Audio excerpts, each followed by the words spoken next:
그래 너 요새 너 조금 이상해졌어 자꾸만 시도 때도 없이 시무룩하고 고민이 생겼니 초등학교 영어 수업 시간에 배웠었던 현재 진행형 같아 하루에 10번 내 맘이 움직여 hello everyone আসসালামু আলাইকুম welcome back to my channel. এই ভিডিওতে তোমাদের জিজ্ঞেস করেছিলাম তোমরা কোন ভিডিওটা নেক্সটে দেখতে চাও। মোস্ট অফ দ্য পিপলই কমেন্টস করেছিলা যে অ্যানিভার্সারিতে যে শপিং করেছিলাম সেটার ভিডিওটা দেখতে চাও। কোরিয়াতে আসলে আমার মাস্ট নিডেড আইটেম ছাড়া আমার তেমন কোনো শপিং করা হয় না, টুকটাক শপিং করলেও সেটা রেকর্ড করে রাখি না। আমরা চলে যাই আমাদের সিটিতে যে মিয়ংদং আছে সেই মিয়ংদং স্ট্রিটে, আর ওখানে এই একটা দোকান থেকে আমাদের বেশিরভাগ জিনিসপত্র কেনা হয়। এই দোকানটাতে ম্যান ওমেন বোথ কালেকশনস আর অ্যাভেলেবল, তাই সবসময় এখান থেকেই নেওয়া হয়। এটাও কিন্তু সুন্দর।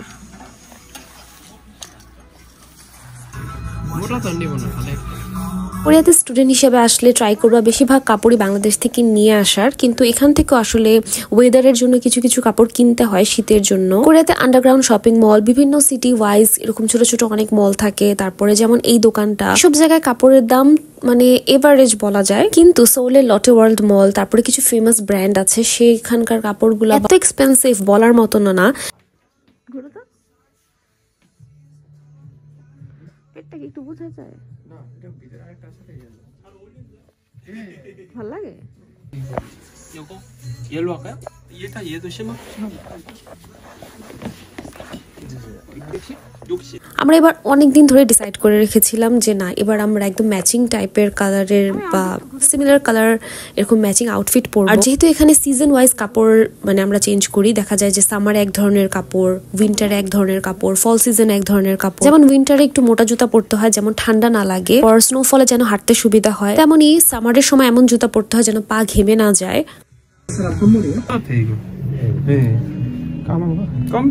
깜장 아니면 지금 거기에는 깜장. 거기에는 깜장이 있어.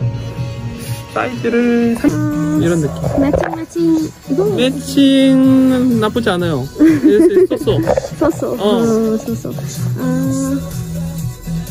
Which one more good? This one or this one? I think black color nice. Black color nice. Yeah. এই দোকানের যে স্টাফ সে আমাদের প্রতিবারই কাপড় কিনতে অনেক হেল্প করে, আর সবচেয়ে বেস্ট পার্ট যে ইংলিশে কথা বলতে পারে। ট্রাই করে দেখি, ম্যাচিং করে দিছে এটার সাথে। তাহলে এই সেট নেই। তো কোরিয়াতে যদি কেউ ফ্লুয়েন্টলি ইংলিশে কথা বলতে না পারে তার সাথে কিন্তু ফুল ইংলিশে কথা বলা যায় না, যেমন ভেঙে বলতে হয়, যেমন হোয়াটস ইউর নেম এটা না বলে বলতে হয় হোয়াট নেম। এভাবে বললে বুঝে, আর যদি ফুল একদম লাইন বলতে যাও সেন্টেন্স তাহলে কিন্তু কিছুই বুঝবে না। যদি ফ্লুয়েন্ট থাকে তাহলে তো সমস্যাই নাই, তাহলে ইজিলি বুঝে যাবে। আমাদের সব কাপড়ে দেখা যায় ব্ল্যাক হয়ে যায়, তো এবার আমরা ডিটারমাইন্ড ছিলাম না অন্য কালার কিনবো। এখন এখানে আমি আমার জন্য দেখতেছিলাম এই কোটটার দাম 70,000 মানে 6,500 টাকার মতো। তো আমার কাছে কাপড়ের পেছনে একদম 7,000 8,000 এরকম আমার কাছে একদমই খরচ করতে ভালো লাগে না। বা যদি ধরো খরচ করিও ওই টাকা দিয়ে আমি একসাথে আরো 5-6টা ড্রেস কিনতে পারবো। ফার্স্টে এসে আমার এই লং স্কার্টটা অনেক পছন্দ হয়ে যায়, আর এটার সাথে ম্যাচিং আমি টপস খুঁজতেছি।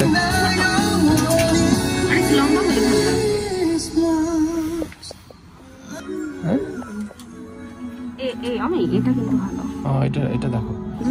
তোমাদেরকে তো বলেছিলাম কোরিয়াতে সাইজ যেমন স্মল, এক্সট্রা স্মল হয়, তো কোরিয়ানদের মতন এরকম স্লিম না। আর তার মধ্যে হচ্ছে ওদের ড্রেসের মানে যেরকম হয় টপস গুলো অনেক শর্ট হয়, আর আমার একটু লম্বা পছন্দ। আমার হাজবেন্ডের জন্য লাইট ব্রাউন কালারের আর আমার জন্য একটু ডার্ক ব্রাউন কালারের ড্রেস। তারা কোরিয়াতে কাপড়ের প্রাইসটা জানতে চাও, ইন্ডিভিজুয়ালি যদি বলি যেমন স্কার্ট, টপস, তারপরে টি শার্ট, প্যান্ট, এভাবে আলাদা আলাদা সবকিছুরই প্রাইস 20,000 ওন থেকে 40,000 ওন এই রেঞ্জের মধ্যে ছিল, মানে 2,000 বা 2,500 থেকে 3-3,500 এই রেঞ্জের মধ্যে। এখন আমার কাপড় চোপড় কেনাকাটা শেষ, এখান থেকে আমরা অন্য দোকানে যাব। এটা হচ্ছে মিয়ংদং স্ট্রিটের নিচে, এগুলো হচ্ছে আন্ডারগ্রাউন্ড শপিং মল। এখানে প্রাইস কম্পারেটিভলি খুবই কম হয়। এরকম নিচে অনেকগুলা দোকান থাকে, আর এভাবে দেয়ালে অনেক সুন্দর সুন্দর পেইন্টিংও থাকে। যেমন এই পেইন্টিংটা খুবই সুন্দর না, আমি তো দেখে পুরো তাকিয়েছিলাম, 3D পেইন্টিং ছিল।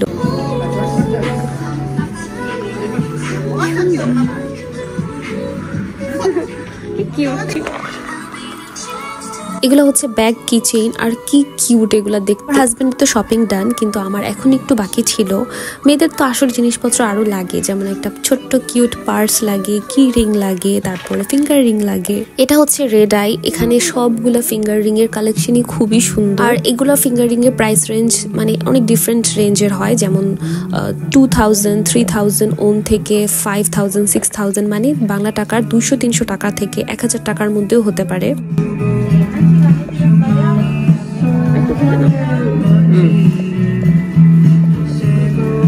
আমি অনেকগুলো রিং পরে দেখতেছিলাম যে কোনটা আমার হাতে বেশি সুন্দর লাগে, যেটা সুন্দর লাগে সেটাই নিব। তোমরা কমেন্টস করে জানাও তো যে তোমাদের কোনটা ভালো লেগেছে। আমাদের তো এই মিডলেরটা ভালো লেগেছিল, তো ওটাই আমরা নিয়েছিলাম।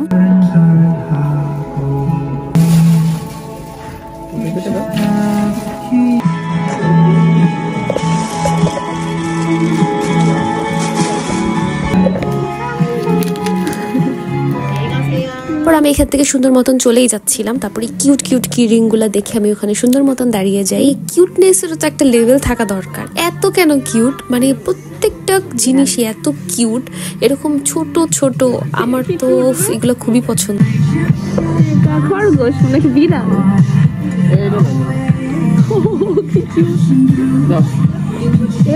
এখান থেকে আমি কিউট বিড়ালটা নেই। আর এখানে যা যা দেখতেছো এই সবগুলা কি রিং এরই প্রাইস রেঞ্জ ছিল 4000 থেকে 6000 ওন, মানে বাংলা টাকার 300 থেকে 500 টাকার মধ্যে। আমি প্রাইস রেঞ্জ গুলোর সাথে সাথে বলে দিচ্ছি, কারণ তোমরা কোরিয়ার এক্সপেন্স সম্পর্কে জানতে চাও। তাই স্টাফটা মানে এভাবে করে পেমেন্টটা রিসিভ করতেছিল। সে এখানে দেখতেছো একটা টুপির মতন, এরকম ছোট্ট কিউট ছোট টুপি, কি সুন্দর একটা ব্যানের মতন মাথায় পড়েছিল, অনেক কিউট লাগতেছিল দেখে। এগুলো আসলে না কিনলেও দাঁড়ায় দাঁড়ায় দেখতে ভালো লাগে। আর ও যে টুপিটার কথা বলতেছিলাম, এই যে এই টুপিটাই, এটা তো কি রিং ছিল, ওটা একটা ব্যানের মতন মাথায় পড়া ছিল। আর কোরিয়াতে ছেলেদের জিনিস অনেক এক্সপেন্সিভ, মেয়েদের জিনিস তুলনামূলক অনেক মানে একদম হাফ প্রাইস বলা যায়। যেমন এখানে জ্যাকেটটার প্রাইস দেখো, এটা শীতের জ্যাকেট, এটার দাম বাংলা টাকার 8500 টাকার মতো। কিনলে এরকম সেলে কিনা ভালো, যেমন সেলেই সবগুলাই 2000-3000 এরকম টাকার মতন পড়বে। আর তারপর আমরা গিয়েছিলাম জুতা কিনতে। কারণ শপিং মলেও জুতার দোকান আছে, কিন্তু ওটা বন্ধ ছিল দেখে আমরা এখন বাইরে থেকে কিনবো। হঠাৎ করে চোখ পড়লো আমার এই ওয়াল ফ্রেমটার উপর। আর এখানে যেহেতু এটা রোমান্টিক সিটি চুনচন, তাই রোমান্টিক কোটস লেখা। আর মিয়ংদং স্ট্রিটের আশেপাশে আসলে সব দোকানগুলো আছে। এখানে একটা স্টেশনারির দোকান আছে, আমি এখন ক্রস করব, তোমরা খেয়াল করতে পারো এখানে লেখা আর্ট বক্স। এই দোকানটাতে আমি ঢুকি না, এটা পুরো স্টেশনারি, এত কিউট কিউট স্টেশনারিজ আছে।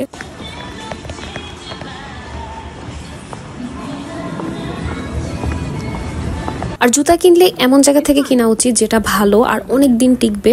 যদিও আমার পায়ের মধ্যে সমস্যা আছে, আমার কি হয় জানি না, আমি যে জুতাই পরি না কেন আমার বেশি দিন টিকে না। কোরিয়াতে তো এত উঁচু নিচু রোড, এটাতে তো তুমি হিল জুতা পরতে পারবা না, মানে অনেকেই পরে, কিন্তু আমি পরে হাঁটতে পারি না। আমি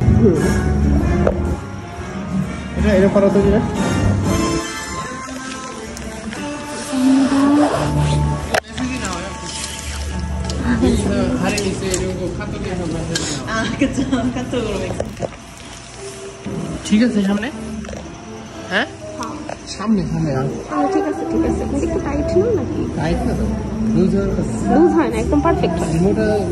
মোটা মোজার জন্য না, কিন্তু পারফেক্ট আছে। আর কোরিয়াতে সবাই দেখা যায় এরকম টাইপের জুতাই পরে। ঠিক আছে না? আমারও এখন এরকম টাইপের জুতা পরতেই ভালো লাগে আর কমফোর্টেবল লাগে। আমি ভালো করে দেখে নিচ্ছিলাম যে একদম ঠিকঠাক আছে কিনা, কারণ আমি কোরিয়াতে আসার পরেই মানে 1-2 মাসের মধ্যে আমি পায়ে ব্যথা পাই, তখন আমার অনেক বড় টাইপের জুতা পরতে হয়। সিভিয়ার কিছু না, মানে হোঁচট খাই। তখন ডাক্তার দেখানোর পরে বলে যে আমার পায়ের থেকে আমার একটু সামনে যেন একটু ওপেন স্পেস থাকে, ওরকম জুতা পরতে হবে। টাইট করা যাবে, অসুবিধা নাই, লুজ হয়ে যায়। টাইট করা যাবে? হ্যাঁ, টাইট করা যাবে। সুন্দর লাগে। আচ্ছা ঠিক আছে। আর জুতা কিনলে ফিলা অথবা এবিসি মার্ট এগুলা থেকে কিনা ভালো। ফিলার জুতাই সবাই পরে, অনেক বেশি টেকসই হয়, মানে অনেক দিন টিকে। জুতার প্রাইসও আসলে কোরিয়াতে অনেক। এটা আমি ডিসকাউন্টে কিনি, সেল চলতেছিল, আর এটার প্রাইস পড়েছিল মেবি 4000 টাকার মতন হবে। তারপর আমরা শপিং করে চলে যাই উজবেক রেস্টুরেন্টে। কোরিয়াতে বিভিন্ন এলাকায় এরকম করে হালাল রেস্টুরেন্ট থাকে। উজবেকদের খাবারগুলো অনেক মজা হয়, আর ওগুলাতে বেশিরভাগ মিট আইটেম গুলা থাকে। উজবেকরা এত মিট খেতে পারে, মানে গরু মুরগি কি একসাথে মানে অনেকগুলা দেওয়া থাকে, একবারে সব খেয়ে ফেলে, মানে এক একটা মানুষ অনেক বেশি খেতে পারে। একটা চিকেন বাকেট অর্ডার করি আর দেখো ওটার সাইজটা কত বড় হয়। একজন মানুষের পক্ষে আসলে খাওয়া পসিবল না, দুইজনই খেতে হয়। আর উজবেক সব রেস্টুরেন্টেই দেখা যায় যে কোনো ধরনের গ্লাস থাকে না, এরকম পেয়ালাতে করে ওরা পানি খায় অথবা চা খায়। তারপর আমরা সেদিন খেয়ে দিয়ে বাসায় চলে যাই। তারপরের দিন আমি যখন ল্যাবে লাঞ্চ ব্রেক পাই তখন আমি চলে যাই যে ডেকোরেশনের জিনিস কিনতে। ডেকোরেশনের জিনিস কিনতে আসলে ডাইসোই বেস্ট, ওখানে সবকিছুই পাওয়া যায়, কিন্তু একটু খুঁজতে হবে আসলে।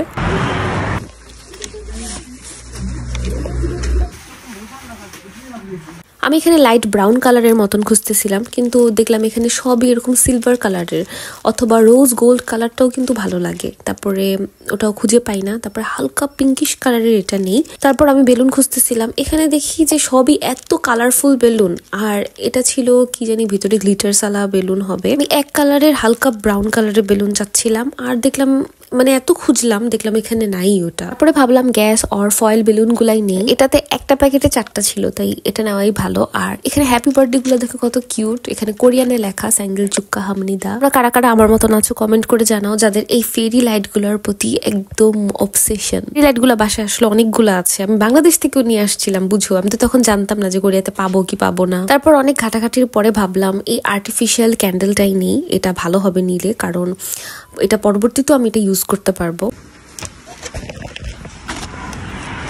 এই শীতের মধ্যে দেখো এই কুকুরটা কি কিউট ড্রেস পরা। আমি ল্যাবে চলে যাই, আর আমার ল্যাব যেহেতু 7টার দিকে শেষ হয়ে যায়, আমার হাজবেন্ড যেহেতু আরেকটু পরে আসে, তো আমি ভাবলাম এর মধ্যে আমি কেকটা নিয়ে আসি। কি কিউটলি ডেকোরেট করে রেখেছে না, একদম সবকিছু খুবই কিউট। বেকপাং এই শপটাতে একদম ফ্রেশ কেক বানায়, আর এর আগেও আমি এখান থেকে নিয়েছিলাম। আর এগুলাতে কোনো ধরনের অ্যালকোহল ইউজ করে না। কোরিয়াতে কেক নিলে অ্যালকোহল ইউজ করুক না করুক, সেফ সাইড হিসাবে সবসময় ভ্যানিলা স্ট্রবেরি এই কেকগুলো নেওয়া উচিত। চকলেট কেকগুলোতেই সবসময় ভেজাল থাকে। আর দেখি তোমরা এই কে ড্রামা অ্যাক্টরটার নাম বলতে পারো কিনা, আমি হিন্টস দিয়ে দিচ্ছি, লাভলি রানারে ছিল। এরপর আমি বাসায় যেয়ে তারপর তাড়াতাড়ি করে ডেকোরেট করে ফেলি।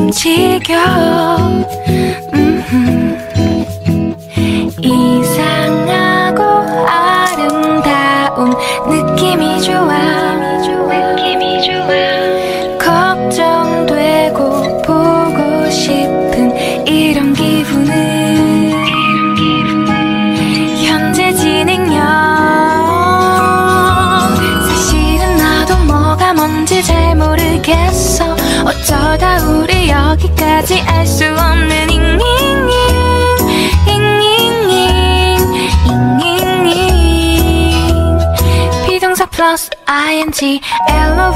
যেহেতু আমরা নিচে বসবো তাই উপরে তো দেখা যাবে না বেলুন টেলুন সাজালে, তাই আমি ভাবলাম যে নিচে রাখলেই ভালো হবে বেলুনগুলো। আর তোমরা যারা ভিডিও দেখতেছো আমাদের জন্য অনেক অনেক দোয়া করবা, আমরা যেন সবসময় ভালো থাকতে পারি। যুগটা এমন হয়ে গিয়েছে যে খুব কম মানুষই আছে যে আরেকজনের খুশি দেখে খুশি হতে পারে। আমার আম্মুকে আমি সবসময় দেখেছি যে কারো কোনো গুড নিউজ শুনলে এতটা খুশি হয়, এই গুণটা আসলে আমাদের সবার মধ্যে থাকা উচিত। তোমরা যারা আমার ভিডিওস দেখো তোমরা আসলে আমার একটা ফ্যামিলির মতন হয়ে গিয়েছো, তাই আমার লাইফে যে প্রিশিয়াস মোমেন্টস গুলো আছে ওটা তোমাদের সাথে শেয়ার করার ট্রাই করি। আমি যে একটা ফলস ক্যান্ডেল নিয়ে আসছিলাম ওটা আমি জ্বালাতেই ভুলে যাই, আর এভাবে ফু দিয়ে দেখে হায় হায় তো অন্ধকার হয়ে গেল। পরে আবার মোম জ্বালাই, তারপর আমরা কেক কাটি। আমাদের ফ্যামিলি আমাদের সাথে হলে এই মোমেন্টস গুলো আরো সুন্দর হতো, কিন্তু কিছু করার নাই, জীবন যেখানে যেমন সেভাবেই হ্যাপি থাকতে হবে। আর তোমরা যারা যারা কোরিয়াতে আসতে চাচ্ছ স্টাডি পারপাসে, তোমরা তোমাদের মতন ট্রাই করতে থাকো। আর এখনো মনে আছে আমি যখন প্রফেসর দিয়ে ইমেইল করতাম তখন আমি রাত জেগে মানে একদম আমার ফ্রেন্ডস সাথে ডিটাচড হয়ে তারপর 2 বছরের মতন ট্রাই করি। আর তখন কোভিড পিরিয়ড ছিল, তাই আসলে ট্রাই করতে থাকো। আর আজকের ভিডিওটা তোমাদের কেমন লাগলো এটা কমেন্টসে জানাতে ভুলবা না। আর আজকে খাউলের বার্থডে, তো